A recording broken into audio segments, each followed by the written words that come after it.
Quotable quotes from the chosen ones.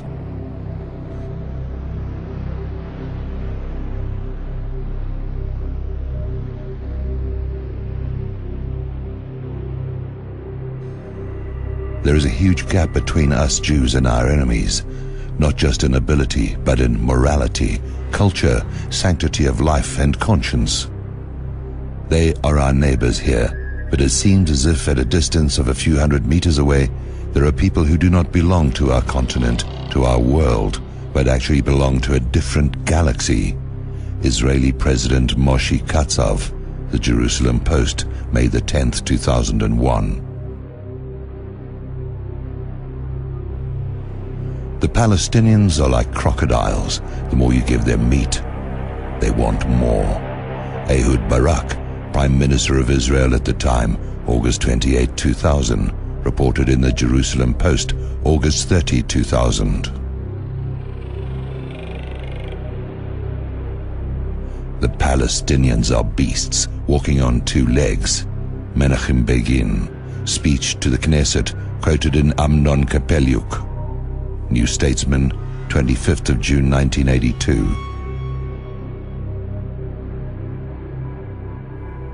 The Palestinians should be crushed like grasshoppers, heads smashed against the boulders and walls. Israeli Prime Minister at the time in a speech to Jewish settlers, New York Times, April 1st, 1988. When we have settled the land, all the Arabs will be able to do about it is to scurry around like drug cockroaches in a bottle. Raphael Eitan, Chief of Staff of the Israeli Defense Forces, New York Times, 14th April 1983. How can we return the occupied territories? There is nobody to return them to. Golda Meir, March the 8th, 1969. There is no such thing as Palestinians. They never existed. Golda Meir, Israeli Prime Minister, June 15th, 1969. The thesis of the danger of genocide was hanging over us in June 1967, and that Israel was fighting for its physical existence is only bluff, which was born and developed after the war. Israeli General Matityahu Peled reported in Haaretz, 19th of March 1972. David Ben-Gurion, the first Israeli Prime Minister. If I were an Arab leader, I would never sign an agreement with Israel. It is normal. We have taken their country. It is true God promised it to us, but how could that interest them? Our God is not theirs. There has been anti-Semitism, the Nazis, Hitler, Auschwitz, but was that their fault? They see but one thing: we have come and we have stolen their country. Why would they accept that? Quoted by Nahum Goldman in La Paradoxe Juif, The Jewish Paradox, page 121. Ben-Gurion warns in 1948, "We must do everything to ensure the Palestinians never do return," assuring his fellow Zionists that Palestinians will never come back to their homes. From "the old will die and the young will forget." We have to kill all the Palestinians unless they resign to live here as slaves. Chairman Heilbrunn of the Committee for the Re-election of General Shlomo Lahat, the mayor of Tel Aviv, October 1983. Every time we do something, you tell me America will do this and will do that. I want to tell you something very clear. Don't worry about the American pressure on Israel. We, the Jewish people, control America, and the Americans know it. Israeli Prime Minister Ariel Sharon, October the 3rd, 2001, to Shimon Peres, as reported on Kol Yisrael Radio. We declare openly that the Arabs have no right to settle on even 1 centimeter of Eretz Israel. Force is all they do or ever will understand. We shall use the ultimate force until the Palestinians come crawling to us on all fours. Rafael Eitan, Chief of Staff of the Israeli Defense Forces. Gad Becker, Yediot Achronot, 13 April 1983, and the New York Times, 14 April 1983. We must do everything to ensure that they never do return. David Ben-Gurion in his diary, 18th July 1948, quoted in Michael Bar Zohar's Ben-Gurion, The Armed Prophet, Prentice Hall, 1967, page 157. We should prepare to go over to the offensive with the aim of smashing Lebanon, Transjordan, and Syria. The weak point in the Arab coalition is Lebanon, for the Muslim regime is artificial and easy to undermine. A Christian state should be established. When we smash the Arab Legion's strength in Bom Amman, we will eliminate Transjordan too, and then Syria will fall. If Egypt still dares to fight on, we shall bomb Port Said, Alexandria, and Cairo. David Ben-Gurion, May 1948, to the General Staff, from Ben-Gurion, a biography by Michael Ben Zohar, Delacorte, New York, 1978. We must use terror, assassination, intimidation, land confiscation, and the cutting of all social services to rid the Galilee of its Arab population. Israel Kunig, the Kunig Memorandum. Jewish villages were built in the place of Arab villages. You do not even know the names of these Arab villages. I do not blame you because geography books no longer exist. Not only do the books not exist, the Arab villages are not there either. Nalal arose in the place of Malul, Kibbutz Gvat in the place of Jipta, Kibbutz Sarit in the place of Hunefis, and Kefar Yeshua in the place of Tal al-Shuman. There is not a single place built in this country that did not have a former Arab population. Moshe Dayan, addressed to the Technikon, Haifa, reported in Haaretz, April the 4th, 1969. We walked outside, Ben-Gurion accompanying us. Alon repeated his question, what to be done with the Palestinian population? Ben-Gurion waved his hand in a gesture which said, drive them out. Yitzhak Rabin leaked a censored version of Rabin memoirs published in the New York Times, 23 October 1979. Rabin's description of the conquest of Lydda after the completion of Plan Dalet.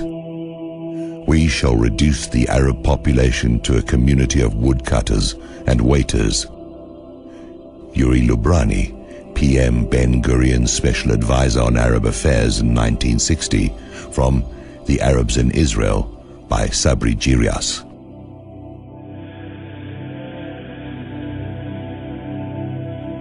There are some of us who believe that the non-Jewish population, even a high percentage within our borders, will be more effectively under our surveillance, and there are some who believe the contrary. For example, that it is easier to carry out surveillance over the activities of a neighbor than those over a tenant, tend to support the latter view and have an additional argument, the need to sustain the character of the state, which will henceforth be Jewish, with a non-Jewish minority limited to 15%. I already reached this fundamental position as early as 1940, and it is entered in my diary. Joseph Weitz, head of the Jewish Agency's Colonization Department, from Israel, an Apartheid State by Yuri Davis, page 5. Everybody has to move, run, and grab as many hilltops as they can to enlarge the settlements, because everything we take now will stay ours. Everything we don't grab will go to them. Ariel Sharon, Israeli Foreign Minister, addressing a meeting of militants from the extreme right-wing Tzomet Party. Agence France Presse, November the 15th, 1998. It is the duty of Israeli leaders to explain to public opinion clearly and courageously a certain number of facts that are forgotten with time. The first of these is that there is no Zionism, colonization, or Jewish state without the eviction of the Arabs and the expropriation of their lands. Yoram Bar Porath, Yediat Achronot of 14 July 1972. Spirit the penniless population across the frontier by denying it employment. Both the process of expropriation and the removal of the poor must be carried out discreetly and circumspectly. Theodor Herzl, founder of the World Zionist Organization, speaking of the Arabs of Palestine, Complete Diaries, June 12, 1985 entry. 1 million Arabs are not worth a single Jewish fingernail. Rabbi Yaakov Perrin, February the 27th, 1994. From the New York Times, February 28th, 1994, page 1. We Jews are the destroyers and will remain the destroyers.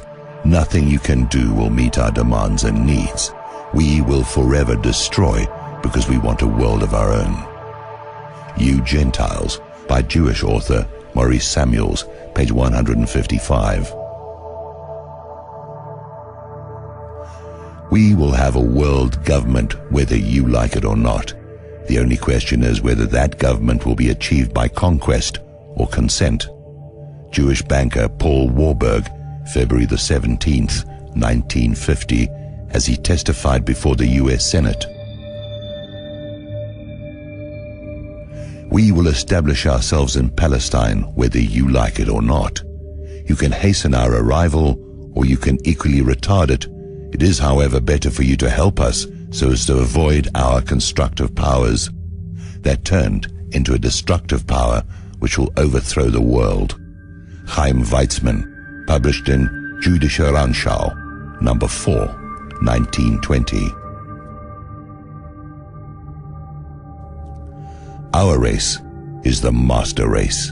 We are divine gods on this planet. We are as different from the inferior races as they are from insects.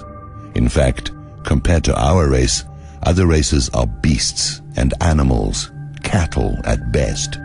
Other races are considered as human excrement. Our destiny is to rule over the inferior races.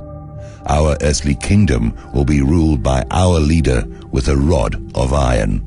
The masses will lick our feet and serve us as our slaves. Israeli Prime Minister Menachem Begin, in a speech to the Knesset, the Israeli parliament, quoted by Amnon Kapeliuk, Begin and the Beasts, New Statesman, June 25, 1982.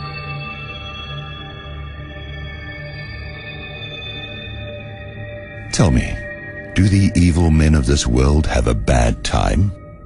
They hunt and catch whatever they feel like eating. They don't suffer from indigestion and are not punished by heaven. I want Israel to join that club. Maybe the world will then at last begin to fear us instead of feeling sorry. Maybe they will start to tremble, to fear our madness instead of admiring our nobility. Let them tremble. Let them call us a mad state. Let them understand that we are a savage country, dangerous to our surroundings, not normal, that we might go wild, that we might start World War III just like that, or that we might one day go crazy and burn all the oil fields in the Middle East. Even if you'll prove to me that the present war is a dirty, immoral war, I don't care. We shall start another war, kill and destroy more and more.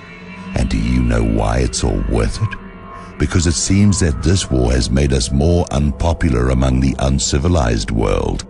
We'll hear no more of that nonsense about the unique Jewish morality.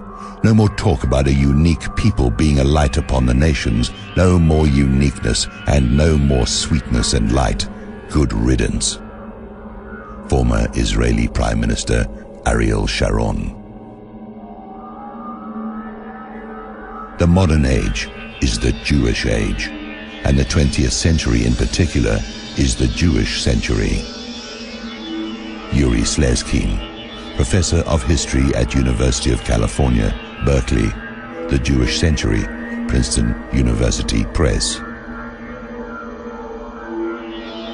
What shocks and worries me is the narrow-mindedness and short-sightedness of our military leaders. They seem to presume that the state of Israel may, or even must, behave in the realm of international relations according to the laws of the jungle, the long chain of false incidents and hostilities we have invented, and so many clashes we have provoked.